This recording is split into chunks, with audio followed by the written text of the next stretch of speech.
Many thanks for joining us. A very good afternoon to you. My name is Edward Kabasa. I welcome you to this edition of Channel 1 Lunchtime News on this 28th day of April 2018. Wilson Bushora is handling the sign language interpretation for us this afternoon. Welcome to the program. 4 people are feared dead after landslides swept through a number of villages in Murang'a County. The 4 members of one family were buried alive while asleep last night at in Hoi village.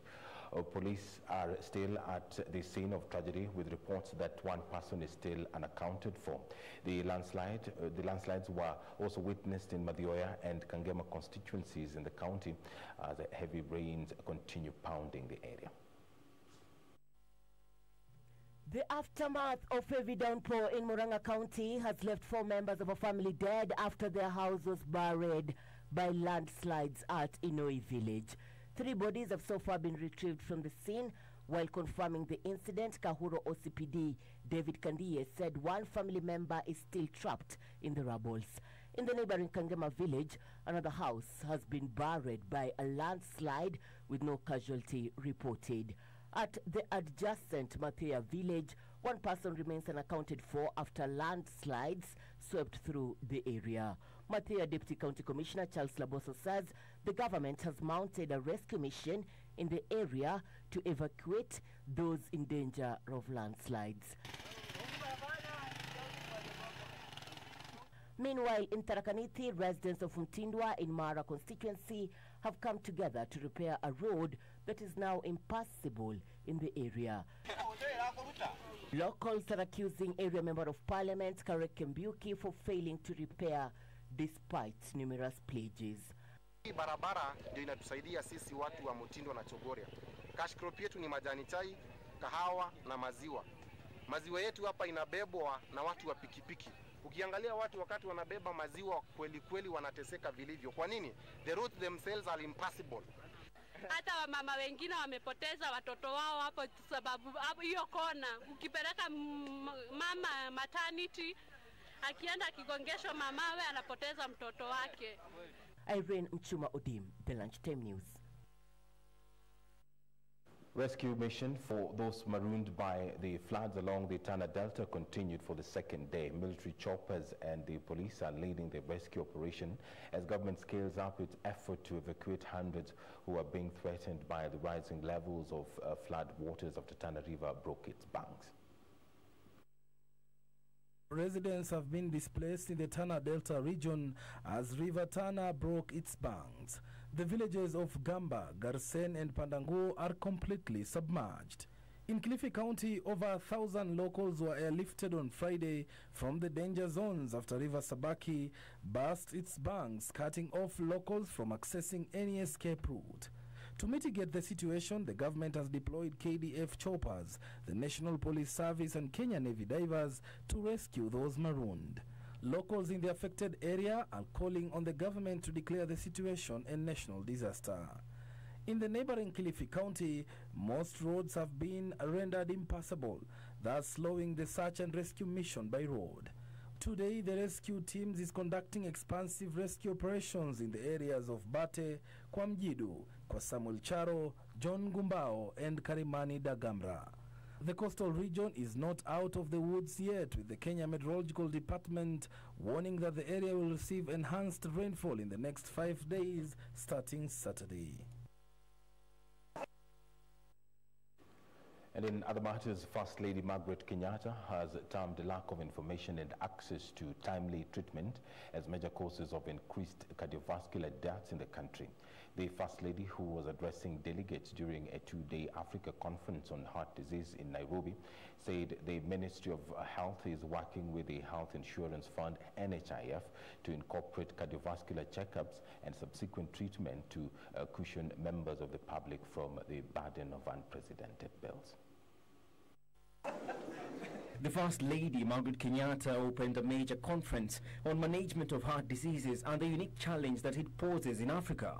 And here it was evident that cardiovascular complications were now on the rise in the country owing to lack of information and high cost of treatment. Our youth, who are our future, working generation, have been increasingly affected.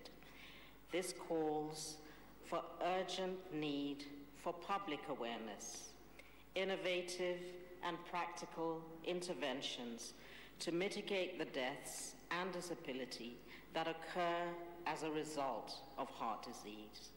It is for this reason that the First Lady announced plans to have NHIF cater for diagnosis and treatment of heart-related complications. The government, through the Ministry of Health, has committed resources and training of community health workers across the country to expand efforts to combat the rise of cardiovascular disease. The National Hospital Insurance Fund, NHIF, has integrated cardiovascular care as an outpatient service in prevention and detection of hypertension to shield patients and their families from a cascade of financial challenges that result from this disease. According to cardiologists, hypertension, a virtually lifestyle condition, has been the major cause of cardiovascular disorders, and as such, the youth have been urged to observe health living. We are rolling out a universal and comprehensive healthcare package to ensure that all Kenyans have access to quality healthcare and are shielded from catastrophic costs that come with it. This is being done using a primary healthcare approach that is emphasizing on preventive and promotive health while empowering Kenyans to adopt healthy lifestyles. Panelists at the meeting emphasized on the need of managing cardiovascular patients in key health facilities by coming up with practical and innovative strategies. A section of leaders drawn from Baringo County have expressed opposition to a three-tier system of governance led by Governor Stanley Kiptis. The leaders have argued that such proposals would be counterproductive to development projects initiated by county governments. Opposition Chief Raila Odinga has argued that the current system of governance does not economically favor counties and there is need to amend the constitution. Raila Odinga's latest proposal for a constitutional amendment to create a three-tier government continues to divide opinions. Deputy President William Ruto leading a host of other leaders to oppose Odinga's proposals. If there is going to be a suggestion on arranging or rearranging devolution, good people, it cannot be creating another layer.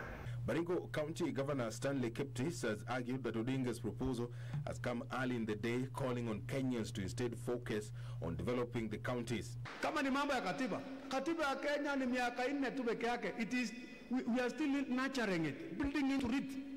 If there is a way of building into it without destroying it, without doing anything, it is but not to say tutumie pesa ingine tena to come up with another new kind of a system. Baringo Central MP Joshua Kandie implored on Kenyans to build momentum on the recent handshake between the President and Raila Odinga, arguing that cohesion is what works best for the country. There is no need rushing this constitution. We wait and see the implication of the old constitution and also the implication of this handshake. We don't know what was the deal between the two leaders.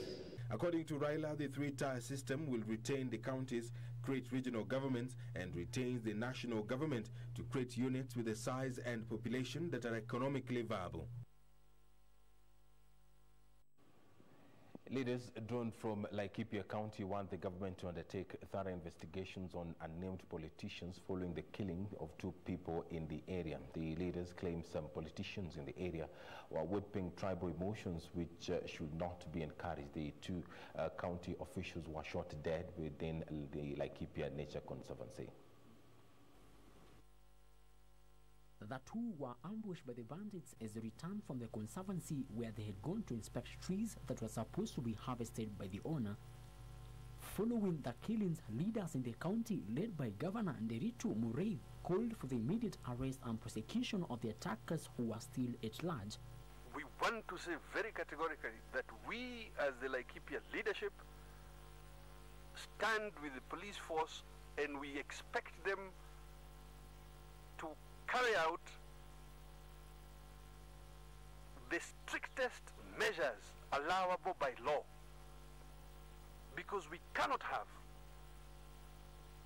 bandits killing public officers as they do their job. They have also requested the Inspector General of Police to issue shoot-to-kill orders against bandits who have terrorized locals in the area for long. There can be no room for bandits. You know that the police, from soon after the incidents, mounted efforts to track down these bandits, and we want to demand that the police extend that effort and deepen it and widen it until we make sure that all these bandits are behind bars. The leaders in the meanwhile want the government to investigate a section of politicians they claim are inciting communities against one another. The politicians from other regions must also take responsibility, complete responsibility from other regions as well, because we can't allow this. Every day there are people being killed, cows being stolen. Every day it has become a further too common song in this region. The two were killed some few kilometers from the scene where 6 police officers were killed by bandits last year. And still on security, residents of Bonchari and Kisi have challenged security officers to bring to book those behind the killing of 60-year-old Esther Bochaberi, who until her death was a pastor at a local church. Esther was kidnapped from her home over a month ago, only for her body to be discovered weeks later. Esther Bochaberi's remains were interred at Kiendege village in an emotional send-off, with locals calling on the government to trail her killers and bring them to book. When she went missing from her home, the family members, well-wishers, and the administration got concerned about her disappearance. They began searching for her everywhere, including hospitals, police stations, very many modules, nearby forests, sugarcane plantations, and along the river banks. Mourners who attended the burial ceremony said justice should be done to the family of the late pastor, wondering how inhuman some people could be to kill such an old lady. Kisii South Deputy County Commissioner Kipyegon Kigen expressed concern that one of the suspects was a chief, adding that the government was committed to resolving the murder case once and for all. Ni chungu sana kwa sababu mwenye amehusika zaidi ni chief. Hiyo kitu inaniuma sana. Chief. Na vile Bwana Mogire amesema tuharakishe process tusahau, na nakubaliana na yeye. The killing of the pastor has pitted rogue community policing members in the area against the locals who are pointing a finger at them. A very good afternoon to you. If you are just joining us, this is Channel 1 Lunchtime News, 17 minutes past 1. We are taking a short break, but don't go too far. We still have a lot lined up for you.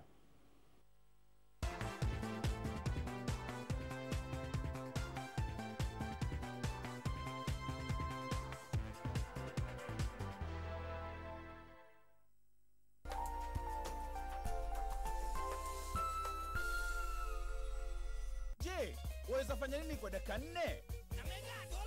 Unaweza piga chef? Waweza pika ugali? Labda waweza fua nguo?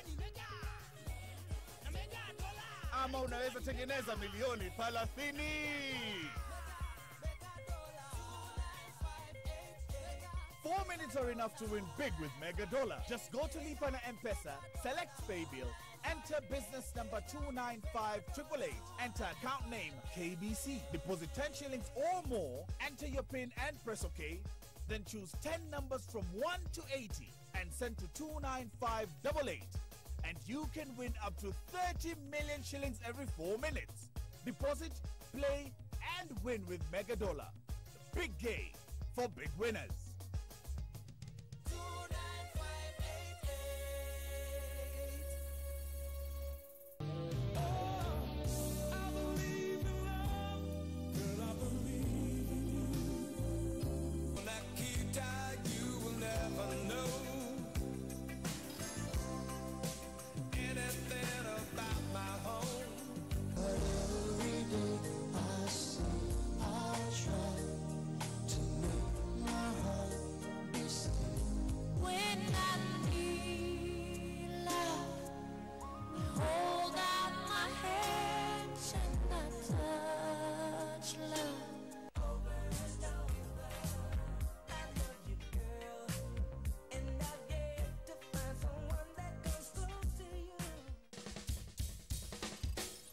Vote for KBC Channel 1 as your favorite TV station for the Kuza Broadcasting Awards 2018. SMS the word Kuza to 15601. It's absolutely free. Voting ends on 9th May. Vote, vote, vote.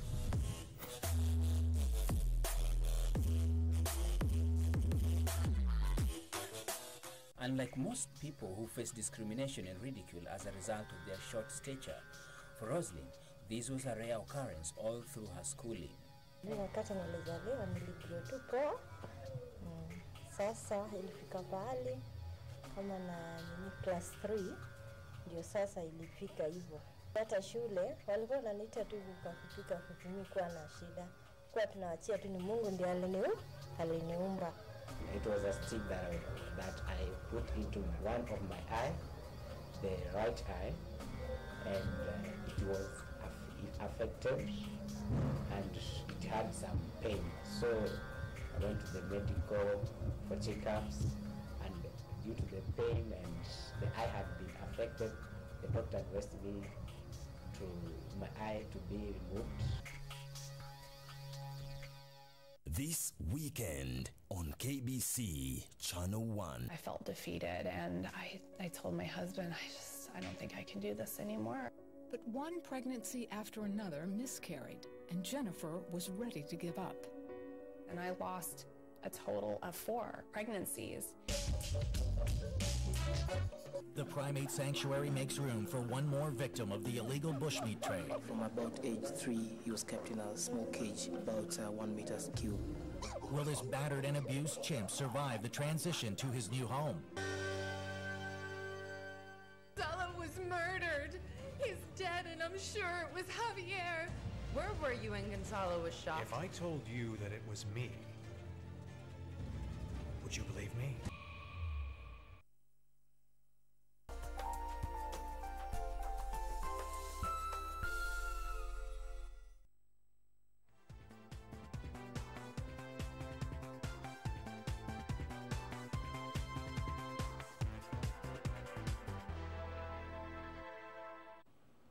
Welcome back to the program. Administration police officers in Kakamega have been left with no water after the supply was disconnected. The Kakamega Water and Sanitation Company cut off the supply over 3 million shillings and paid bail. According to the Kakamega Water and Sanitation Company, the administration police is yet to pay for the water bills since May 2012. The company claims it has sent many reminders to the administrative police officers to clear the arrears which they have ignored. Idara ya AP, Administration Police, wajatulipa pesa yoyote tangu May 2012. Wajailipa pesa yoyote kwa hii kampuni, na imekuwa sasa vigumu sasa kuendelea kuwapatia huduma kama hatuwezi pata pesa ili tuendeleze kila mtu aendelee kupata maji vile inastahili. The company says it has been unable to meet its financial obligations since most institutions in the area are yet to pay for the water they continue to enjoy. Sima pia tuko na application vitu tunastahili kufanya, tuende tuwakatie maji, na timu yangu wako kwa ground wamekata maji, na vile mnajua kikata maji hata sewerage line pia inasimamishwa. So tunaomba waitikie hiyo mwito, walipe pesa ili tuwarudishie maji. A family in Nairobi is appealing to well wishers for financial aid to help offset a 9 million shilling medical bill at the Aga Khan Hospital. The family said it incurred the bill following the premature birth of their twins at 6 months. Sadly, one of the twins passed away while undergoing treatment. Diana Beria is a mother in pain. This after the loss of one of her twin babies who were delivered prematurely at 6 months at Aga Khan Hospital, Nairobi. She is now appealing to well-wishers to help her raise funds to clear the medical bills, which has accrued to 9 million shillings. Donations can be channeled through an M-Pesa account on phone number 0724 078 819. Account name Diana Beria.